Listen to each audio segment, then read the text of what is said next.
Долговато у нас не было вырезанного контента. Разработка игры, как и различные ее стадии по типу моделирования или написания кода, это очень сложное дело. Обычно во время создания абсолютно любого проекта появляется очень много контента. Однако не весь такой контент может войти в финальную часть игры. Данный материал у нас принято назвать вырезанным. А такая легендарная франшиза, как Five Nights at Freddy's, исключением из правил не является. В ней присутствует очень много вырезанного, отмененного и не вошедшего в игру контента. Не появился он в ней по самым разным причинам. От проблем с движком и до банальной лени. У меня на канале уже существует одно видео на данную тематику. Оно было перезалито с моего прошлого канала, с которым возникли небольшие проблемы. Но видос остался. Что на этом, что на том канале. Поэтому, если вы его еще не смотрели или хотите освежить свою память, то в данном случае я советую вам его посмотреть. Ссылка будет в описании и по подсказке вверху. Ну а мы вернемся к этому видеоролику, где поговорим о контенте, который был вырезан из таких частей, как Sister Vacation, Freddy Fazbear's Pizzeria Simulator и Ultimate Custom Night, а также отметим мои упущения в предыдущем видео на эту тематику. Опираться я буду на различные интервью, страницы, видеоролики и оригинальные файлы из игры. Что ж, не будем медлить и начнем!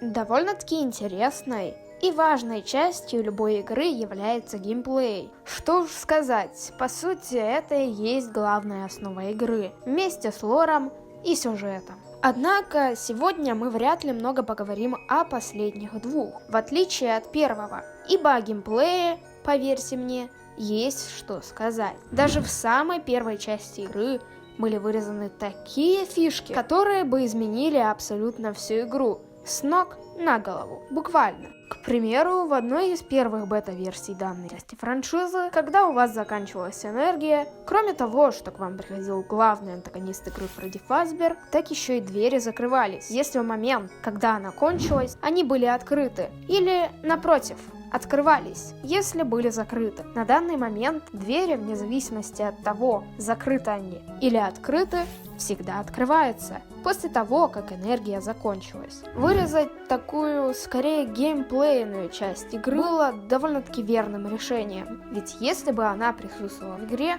то сам проект был бы намного легче, а также чуть менее интересен, хоть местами и более логичным. Хей, а вы знали? Офис первой части игры изначально тоже был чутка другим. Если покопаться в файлах игры, то вы легко сможете найти его былую версию. Хоть и не сразу поймете, что он отличается от того самого офиса, который мы видим в оригинальной игре во время игрового процесса. Если присмотреться к столу, то можно заметить, что на экране мониторов видно отображение коридоров. Возможно, у Скотта Коутона просто не вышло доделать данную фишку, или произошли проблемы из-за движка. Во всяком случае, было бы довольно-таки прикольно увидеть такое и в самой игре. Так сказать, RTX до того, как он стал известен. Хотя, постойте-ка, в игре этот спрайт все же появляется во время скримера Фокси из-за неизвестной мне ошибки. Но его все еще можно считать вырезанной версией офиса из FNAF 1. А если покопаться еще и в коде игры и проекте FNAF 1 в ClickTeam, то вы сможете обнаружить кое-что странное и довольно-таки интересное, а именно дубликат надписи Pirate Cove – пиратская бухта. В отличие от всех остальных подобных надписей, она находится за пределами карты и монитора, а в игре почему-то абсолютно никак не используется. Вместе с ней также можно обнаружить и точку, которая, судя по всему, должна была стать частью индикатора энергии. Существование подобных файлов в игре довольно-таки странно, но обойти их стороной было бы весьма глупо. Далеко не отходя от бета-версии оригинальной игры, стоит упомянуть, что на одном из сайтов, где она присутствует, описание гласит, что главная достопримечательность серии Фредди Фазбера — это, соответственно, сам Фредди Фазбер, а также его двое друзей в виде Чики и Бонни. Возможно, это намек на то, что четвертый аниматроник, коим является Фокси, мог не то что быть заменен иным аниматроником, а и вовсе не присутствовать в игре. Alfred Foxy Toxic.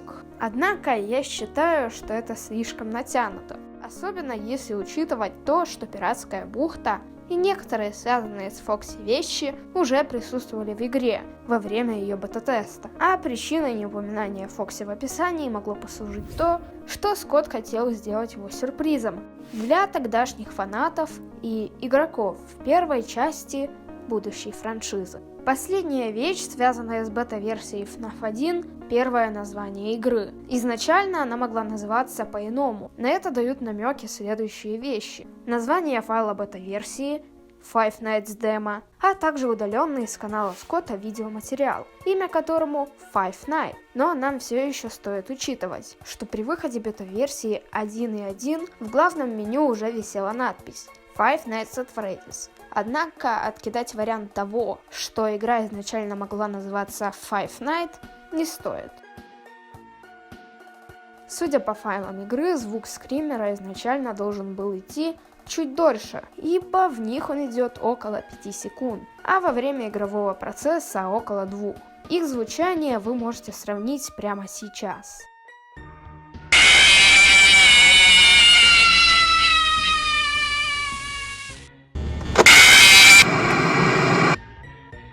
В прошлом видео я говорил вам о том, что песенка Фокси в файлах игры может оказаться намного дольше, чем в самой игре. И это оказалось неправдой. Возможно, я просто это тогда с чем-то перепутал. Или в том месте, где я вычитал впервые данную информацию, что-то перепутали. А вот что действительно оказалось правдой, это пасхалка, которая не вошла в оригинальную игру, так и оставшись в ее файлах. На ней Чика, Бонни и Фредди, сидя на сцене, одновременно смотрят в камеру. О самой пасхалке многие из вас мне писали в комментариях. Однако я посчитал, что она была в самой игре, спутав ее с подобной, но уже вошедшей в игру. Но, на вики указано, что ее можно получить с шансом 15%, но, увы, нет. Ее даже в файлах игры нет. И единственным подтверждением возможного существования данной пасхалки является трейлер оригинальной игры.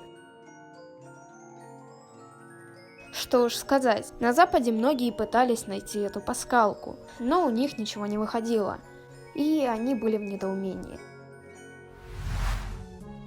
Пока я искал что-то интересное в файлах игры первой части, я нашел файл со странной ссылкой, которая вела на канал моего друга Лейнара. А самое прикольное то, что на его канале вы сможете посмотреть много различных и интересных роликов. Мемы, FNAF, Майнкрафт и многое другое. Ссылочка будет в описании. Ну а я, пожалуй, вернусь ко своему ролику. На годовщину игры Скотт Коутон поделился многими кадрами создания различных аниматроников. Один из них я уже обсуждал в прошлом выпуске. Сегодня же я неоднократно буду возвращаться к данным тизерам, чтобы рассказать вам о довольно-таки интересных деталях. К примеру, на одном из таких тизеров у Фокси не было крюка. Возможно, это значит, что он у него изначально должен был отсутствовать, а добавили его только со временем. Однако нам точно неизвестно, когда была сделана данная модель на тизере. Возможно, она была специально создана и отредактирована для тизера. На камере под номером 5, где расположилась мастерская, мы можем заметить множество различных запасных для аниматроников голов. Некоторые из них отличаются своей текстурой от голов, которые на момент игры уже надеты на аниматроников. Так, к примеру, у ранней модели Фредди отсутствуют метки роста для усов и пучки по бокам его лица. А еще его голова изначально имела квадратную форму, но впоследствии время была изменена на более округлую, или правильнее сказать, овальную. Вдобавок на тизерах в честь годовщины видно, что порой модели чутка отличаются от оригинала, но главным отличием, на мой взгляд, является эндоскелет. Особенно это видно в трейлере оригинальной игры. когда Бонни снимал свою маску, а также на иконке игры в Steam Greenlight. В отличие от эндоскелетов, которые мы увидели в оригинальной игре, уже на релизе на этом есть грязь или царапина. Зубы были более заострены, зрачки здесь горят красным цветом, хотя в будущем они стали голубыми, а также имеются прорезанные ноздри-щелки и еще несколько незначительных, на первый взгляд, деталей. Раз уж мы уже заговорили о чем-то связанном со Steam, то грехом будет не упомянуть и то, что на скриншотах из геймплея игры нету надписи и название ночи. Такое начало появляться только с 5-й ночи. Очень хорошо, что во время разработки Скотт решил добавить, кроме отображения время, еще и отображение ночи. Возможно, кто-нибудь из вас попросит посмотреть, а есть ли данная деталь и в геймплейном трейлере первой части франшизы. Что ж, поскольку в нем показан геймплей 5-й ночи, точного ответа дано не будет. Зато я расскажу вам о деталях, которые были замечены в нем. Во-первых, графика в игре была намного хуже, чем на релизе, а во-вторых, название многих камер было перепутано. Таким образом, восточный зал был обозначен как закулисье, а угол восточного зала – углом западного. Это было довольно-таки забавно и нелепо одновременно. На релизе все было исправлено и даже улучшено, что довольно-таки хорошо. Раз уж обсудили первый геймплейный трейлер игры, нужно обсудить и последний, финальный трейлер данной части франшизы. О нем я уже довольно-таки много говорил в прошлом выпуске. Однако есть одна небольшая деталь, которую я, к сожалению, упустил. И этой деталью является иной задний фон сцены. Точнее, стена позади сцены ранее выглядела чутка по-другому. Перед тем, как перейти к разбору того, что я упустил во второй части, мне стоит упомянуть, что создатель всей франшизы Скотт Колтон незадолго до выхода второй части игры сказал, что добавит в нее несколько не вошедших в первую часть франшизы аниматроников. Наиболее популярной является версия того, что этими аниматрониками являются марионетка и баллон-бой.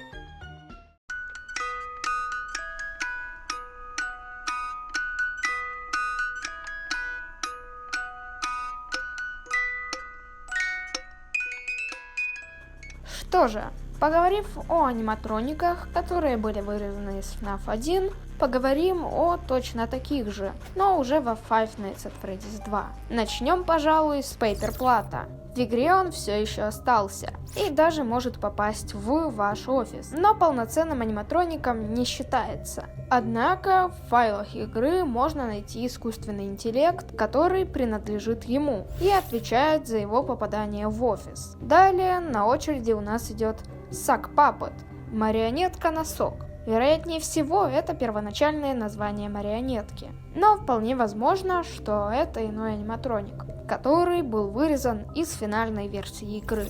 Благодаря файлам оригинальной игры мы можем узнать настоящее имя Shadow Bonnie, которые вы сейчас видите на экране, а также имя JJ. К слову, в файлах игры Wizard-аниматроники носят имя Олды, в то время как во всех иных частях франшизы и в кастомной ночи они называются визардами, то есть поломанными. А вот некоторые аниматроники в файлах игры подписаны как новые. В тех же файлах игры также присутствует PNG, подвешенный в офисе марионетки. Вероятнее всего, от нее отказались после изменения ее механики. А ведь Сайори уже радовалась новым фанатам. Как и в случае с FNAF 1, на странице игры в Steam мы также можем заметить отсутствие маленькой детали.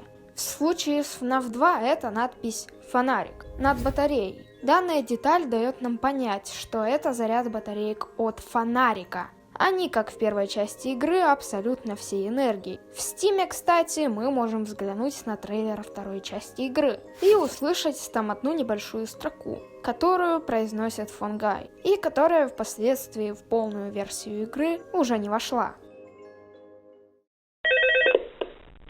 Hello? Well, if you're hearing this, then chances are you've made a very poor career choice.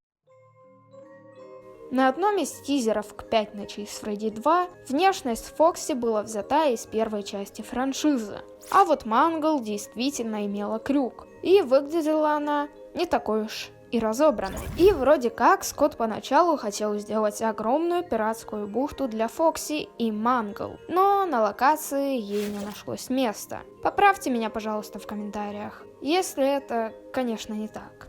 Вдобавок, на еще одном тизере с Фокси мы видим, что фонариком и маской можно было пользоваться одновременно, но это делало игру уж слишком легкой. Поэтому логичным решением этой проблемы было отказаться от данной идеи.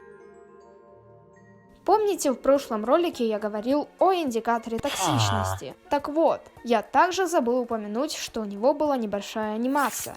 На ней мерцала огромная красная линия. Она, вероятнее всего, использовалась после полного заполнения шкалы.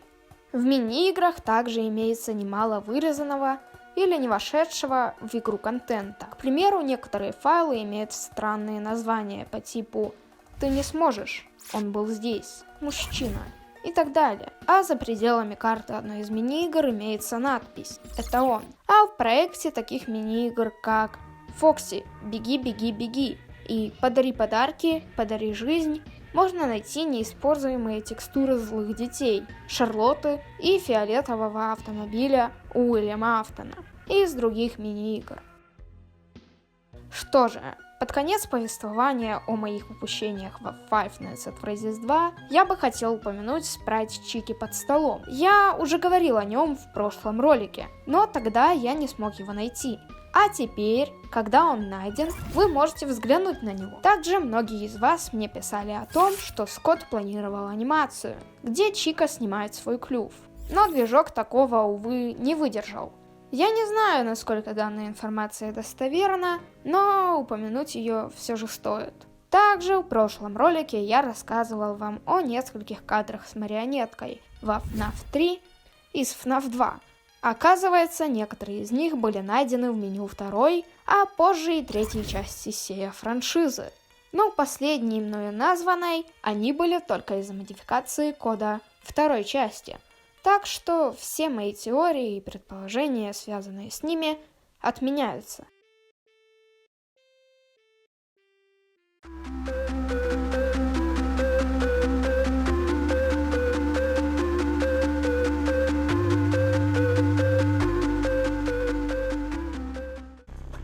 Что же, мы довольно-таки плавно перешли к моим упущениям во Five Nights at Freddy's 3. Первым является изображение со спрингтрапом, которое появлялось в старой мобильной версии оригинальной игры. А еще с вики по FNAF я узнал, что несколько из троих секретных кадров со спрингтрапом являются вырезанным контентом. Но я не могу сказать точно, что из этого было вырезано из игры, так как они сказали, что что-то из этого является секретным загрузочным экраном, а что-то было найдено в файлах игры в качестве неиспользуемого контента. А дальше у нас идет такая незаметная деталь, как изменение модельки спрингтрапа при выпуске игры, ибо на тизерах она была чутка иной. Больше всего это видно по голове, и сказать честно, старая модель мне нравится намного больше. Но, увы. Как и в случае с первой, а также второй частью, на странице Steam у нас имеются различные скриншоты из игры, на которых мы можем заметить некоторые отличия. К примеру, название ночи и время не отображается. Приманка была перемещена в угол планшета, а карты вентиляционных шахт так вообще не можно было открыть. И последним вырезанным контентом, который я упустил в данной части, является вырезанная из игры «Седьмая ночь». В файлах данной части франшизы можно найти спрайт, который на это указывает. Что же, настало время перейти к следующей части. Хотя, постойте-ка. Нет, «Седьмая ночь» не является вырезанной. Это заблуждение я встречаю все чаще и чаще, а у меня, между прочим, уже даже ремейк старого видоса вышел, где я рассказал о ней и других секретных ночах.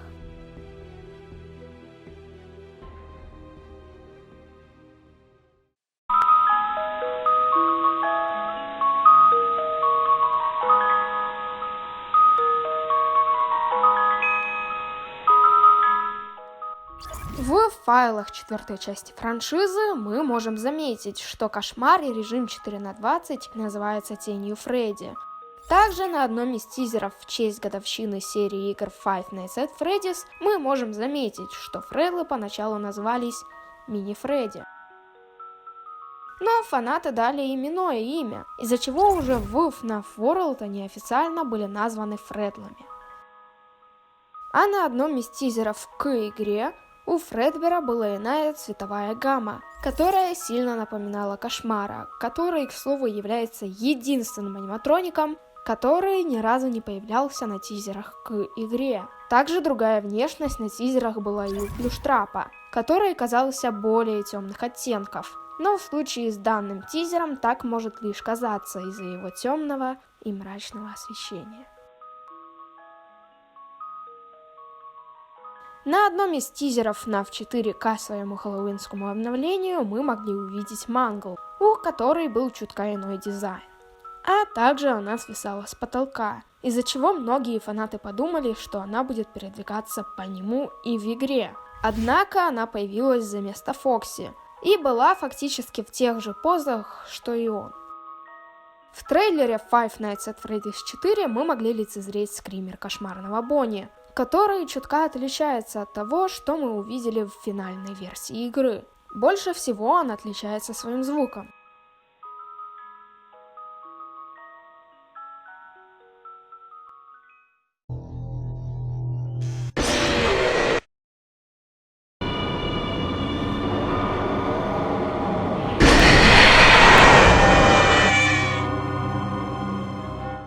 Что же, я вместе с вами за довольно-таки длительное время наконец-то поговорили обо всех моих упущениях в первых 4 частях всей франшизы. И теперь можем перейти к 5-й части игры.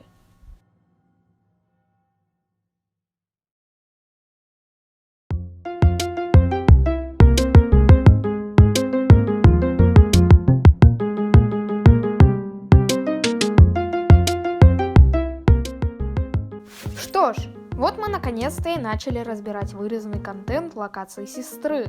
И начнем мы, пожалуй, с внешнего вида персонажей.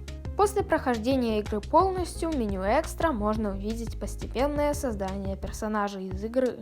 И за время ее разработки они достаточно сильно изменились. К примеру, у Бэйби изначально не было лицевых пластин, а в одной из ее версий первая половина ее волос была окрашена более оранжевым оттенком, а вторая красным. И Скотт Коутон почему-то часто ее путал с конечной версией, добавив ее, к примеру, сразу на нескольких тизерах к локации сестры. А также в одном из офисов в Ultimate Custom Night он изобразил ее на одном из плакатов. И во все том же Custom Night во время пиар-компании игры на одном из тизеров он поставил данную модельку на иконку персонажа. К слову, уже на следующем тизере по кастомной ночи, который вышел в тот же день, это уже было пофикшено. У Funtime Freddy изначально было аж 4 пуговицы. Динамики на его теле отсутствовали, а бонбона также не было. Пятна и в целом все его тело имело иной окрас. Та же ситуация и у Funtime Foxy, который вдобавок поначалу не носил галстук-бабочку, а его колени и таз были бесцветными. К слову, на ранних этапах у Funtime Foxy был зеленый оттенок глаз. А вот в первом трейлере Sister Location четко видно, что один из 2 его глазов должен был быть оранжевым, в то время как другой желтым. Конечная его версия осталась с такой, на тот момент еще уникальной для аниматроников во FNAF, фишки. И по итогу оба глаза остались желтыми. Изначально у Эннарда отсутствовала правая бровь. Как и в случае с Бэйби, Скотт иногда путал ее с конечной версией. Данная модель присутствовала на тизере к полностью настраиваемой ночи.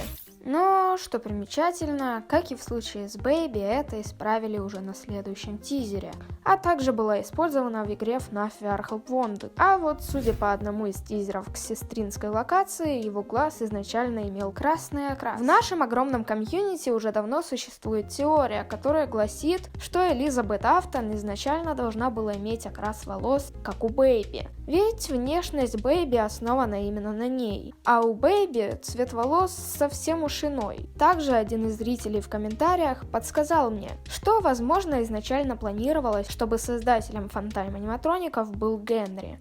Это также очень сильно подтверждается в книгах. Возможно, вы думаете, что это все изменения, связанные с аниматрониками. Однако, мало того, что их дизайн очень сильно изменился, так у них еще и озвучка подверглась довольно-таки сильным изменениям. К примеру, актриса озвучки Бэйби в 2018 году в интервью, на которое ее пригласил Давка, рассказала о том, что голос Бэйби, который вошел в финальную часть игры, очень сильно отличается от того, что поначалу планировал сделать Скотт Коутон, то бишь разработчик оригинальной игры. Она должна была разговаривать более безэмоциональным голосом. Однако со временем Скотт Коутон захотел сделать совсем иную озвучку. И по итогу актрисе озвучки Бэйби пришлось отправить более 6 записей Скотту Коутону с озвучкой Бэйби. И все они звучали абсолютно по-разному. А еще до выхода игры Хизер на своей странице сайта Voices оставила 2 фразы Бэйби, но в самой игре они никак не были задействованы. You won't tell anyone, will you? I am ready for the show to be over. К слову, Бэйби не единственный персонаж, у которого изменился голос. Как рассказывает Кейлин Гофф, у Фантайм Фредди изначально мог быть немецкий акцент. Скотт отказался от этой идеи, дабы не обидеть фанатов из Германии. Позже Кейлин рассказывал о нескольких неиспользуемых монологах Фантайм Фредди на интервью у Льюиса Докинза. И сейчас вы можете их прослушать. Glad to hack again. Come closer. I'll sing a song for you. Hello, little children. Glad to see you back again. Come closer. I'll sing a song for you. This is my friend Bon Bon. Say hi, Bon Bon. Are you the birthday boy? See you over there in the dark. Come on out. Bon Bon, I think that's the birthday boy over there. We should give him a surprise. We'll see you next time. Well, hello again. Are you ready for round 2? Come on, Bon Bon. Let's not keep our friend waiting. Come on, Bon Bon. Let's not keep our friend waiting. Anybody home?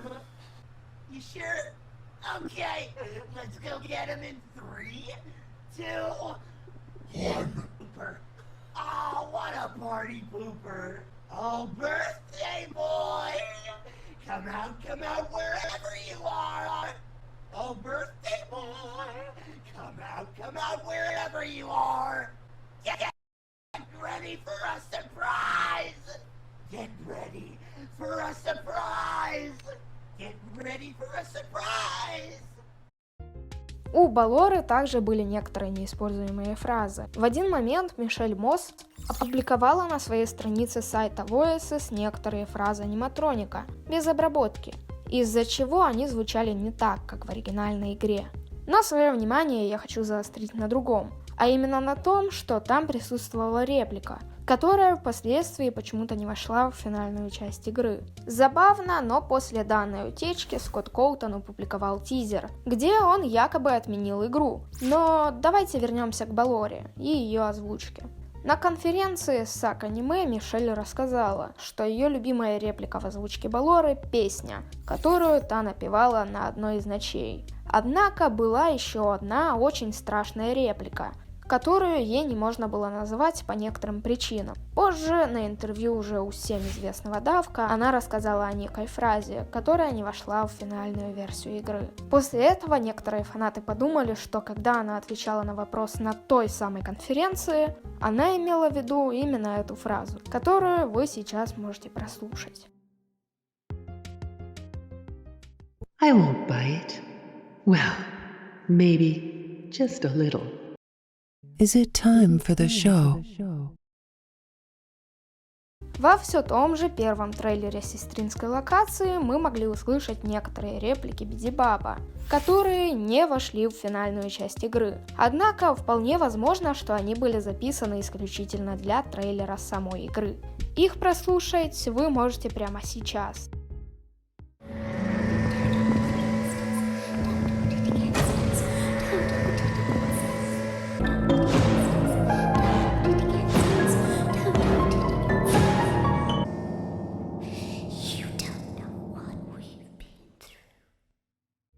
Последняя реплика, которая не вошла в игру, была найдена в файлах видеоигры, и в ней было сказано следующее.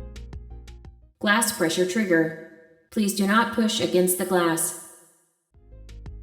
Вероятнее всего, стекло в главном офисе могло как-нибудь повредиться, а нам бы пришлось его ремонтировать.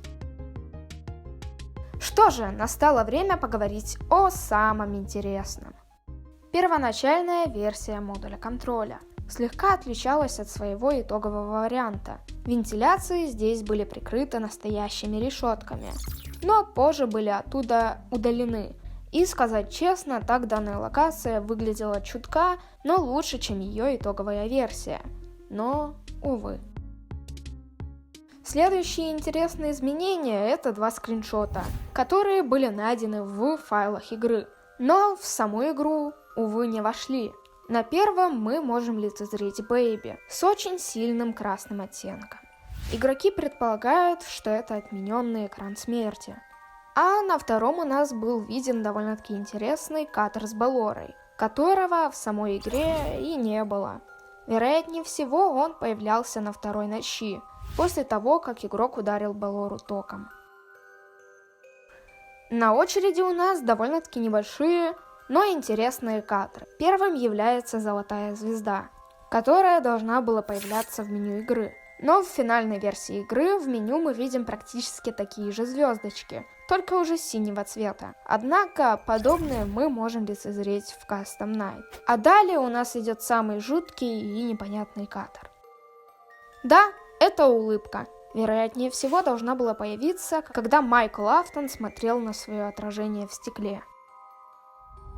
В файлах игры была найдена мини-карта Циркус Бэйби, которая была слегка видоизмененной. А также в файлах игры была еще одна, точно такая же карта, но на ней одна из локаций подсвечивалась голубым оттенком. Это говорило нам о том, где мы находимся прямо сейчас. Вполне возможно, что такое должно было быть на каждой локации, но от этой идеи в конце концов почему-то отказались.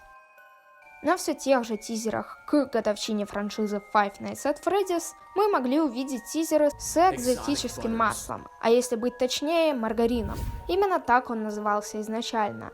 Разницы между этими двумя продуктами довольно-таки мало, но название Скотт Коутон все же решил изменить. Возможно, ему просто не понравилось название и звучание слова «маргарин». Кстати говоря о тизерах. На одном из тизеров к игре мы видим очень много Бидибаба, но на релизе их стало куда меньше. Хоть и в Custom Night был еще и Электробаб. Кстати, о кастомной ночи. На тизере к ней мы можем видеть Бонбона, который передвигается по вентиляции. Однако, когда игра вышла, у Бонбона была совсем иная роль. И по вентиляции он, увы, но не передвигался. Что ж, как вы видите, из Sister Location вырезали немало контента. И, сказать честно, очень много довольно-таки интересного контента. Но пока что это все, что я нашел в данной части франшизы. Поэтому нам с вами стоит перейти к следующей, 6-й части оригинальной игры.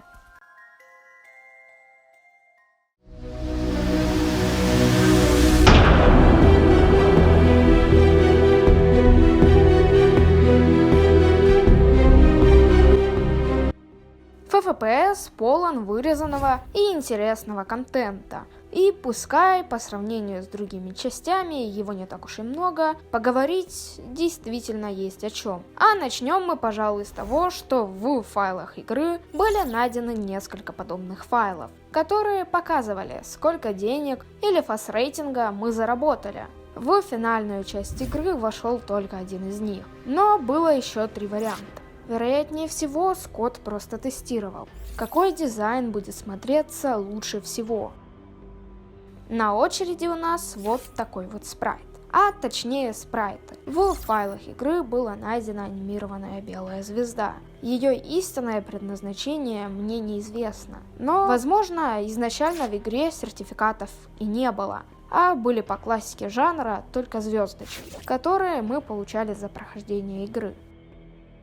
В файлах шестой части франшизы можно было найти кнопки проигрывателя, которые относились к кассетам в комнате подбора.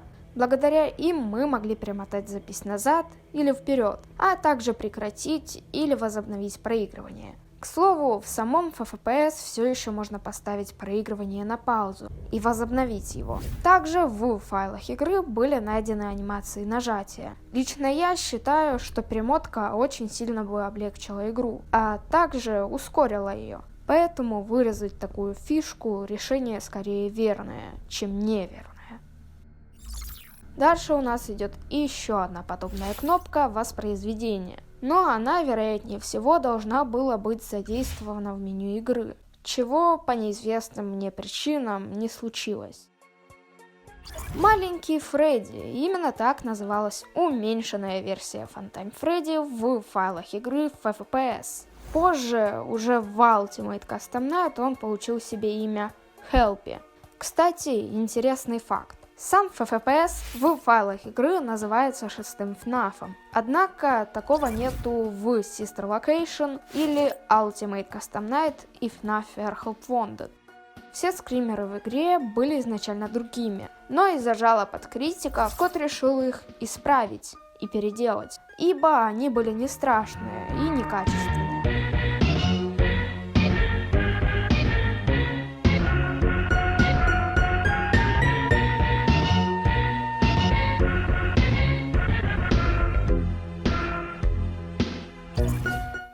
В файлах игры были найдены вырезанные чертежи, которые должны были присутствовать в концовке Безумия.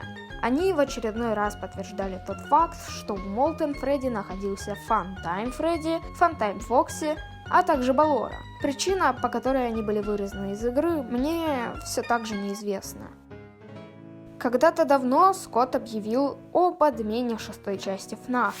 Многие считают, что это неправда, так как она в конце концов вышла, но тем не менее нам до сих пор точно неизвестно, правда это или нет. Быть может, первая версия шестого FNAF действительно была отменена.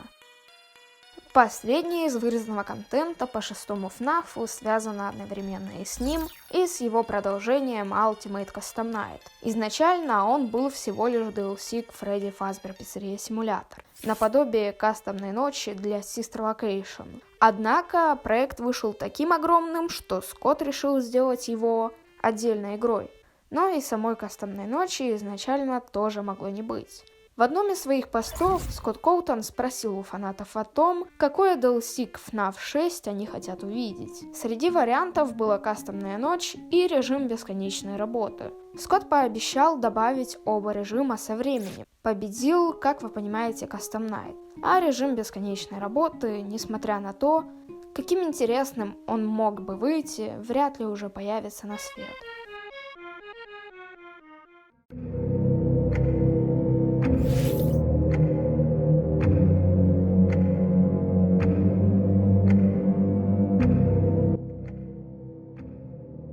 Как говорит Скотт Коутон, вырезанного контента в этой части довольно-таки мало. Но, как вижу я, его все равно больше, нежели в предыдущей части франшизы. А начнем мы, пожалуй, с огромной надписи в меню игры «Настраиваемая ночь». По словам Скотта, была удалена по причине того, что не оставляла места для кнопок, офисы, испытания и бонусы. Также в файлах оригинальной игры остались файлы из ее бета-версии, которую Скотт сделал специально для того, чтобы ютуберы в нее поиграли, а он, в свою очередь, записал официальный трейлер. Опять же, по словам Скотта Коутона, изначально офис в игре не можно было выбрать. Он постоянно менялся случайно, но со временем Коутон передумал. И передумал он не только здесь. Он также решил, что Фредди Фазбер и Той Бонни должны лишиться своей озвучки в игре. Так, на сайте Voices был кастинг на эти роли, но по итогу данные персонажи озвучку в игре не получили. Что интересно, фразы Фредди Фазбера позже были очень сильно переделаны и даны Фредберу. В игре было очень много отмененных аниматроников. Таким образом, изначально их должно было быть 40, позже 44, а по итогу 58, если считать всех секретных персонажей. Кошмарный Фредди и Фредлы изначально должны были быть отдельными персонажами, как и почти вся мусорная банда. Также в игре должен был присутствовать Энда 01, который, вероятнее всего, мешал игроку закрыть двери. Кэнди Кадет изначально должен был быть полноценным антагонистом, но, увы, так и остался декорацией, которая иногда издает звуки в вашем офисе. К слову, изначально от некоторых из всех аниматроников в вашей ночи нужно было защищаться чутка по-другому. Например, Джеку Чику можно было победить, просто закрыв дверь, вне зависимости от температуры офиса. Сейчас же она на нее не действует, если температура более чем 100 градусов. От цирковой Бэйби, кошмарного Бонни и кошмарный Мангл поначалу можно было спастись, закрыв правую дверь. Но теперь, если вы не успеваете купить их игрушки, они выламывают вам эту дверь. Также перед самым релизом игры Скотт Коутон сделал так, чтобы Фантом Фредди при более высокой температуре появлялся немного быстрее.